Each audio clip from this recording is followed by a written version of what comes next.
ফরিদপুরের ভাঙ্গা উপজেলায় একটি দ্রুতগামী বাসের নিচে পিষ্ট হয়ে মারা গেছে একই পরিবারের ৩ জন সহ মোট ৪ জন ব্যাটারি চালিত অটোরিকশার যাত্রী। এ ঘটনায় আহত হয়েছে এক শিশু সহ ৩ জন।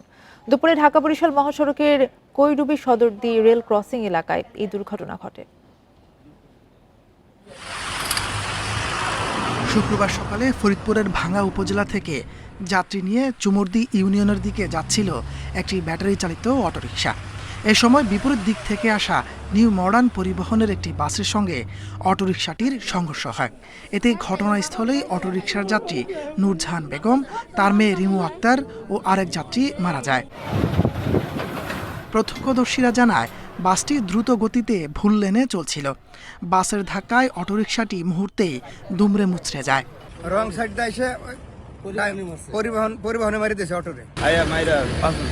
চারজন মানুষ মারা গেছে। পুলিশ ও ফায়ার সার্ভিসের সদস্যরা আহত 4 জনকে উদ্ধার করে উপজেলা স্বাস্থ্য কমপ্লেক্সে ভর্তি করে।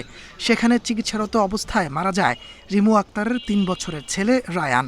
তাদের বাড়ি চুমুরদি ইউনিয়নের পূর্ব সদরদি গ্রামে। ভাঙ্গা রেল ক্রসিংয়ের এখানে একটি অটো এবং আপনার বাস, যাত্রীবাহী বাস মুখোমুখি সংঘর্ষ হয়, যার ফলে স্পটে 3 জন মারা যান এবং দুর্ঘটনা কবলিত গাড়িটিকে এখান থেকে অপসারণের ব্যবস্থা করি। বর্তমানে রাস্তা ক্লিয়ার আছে।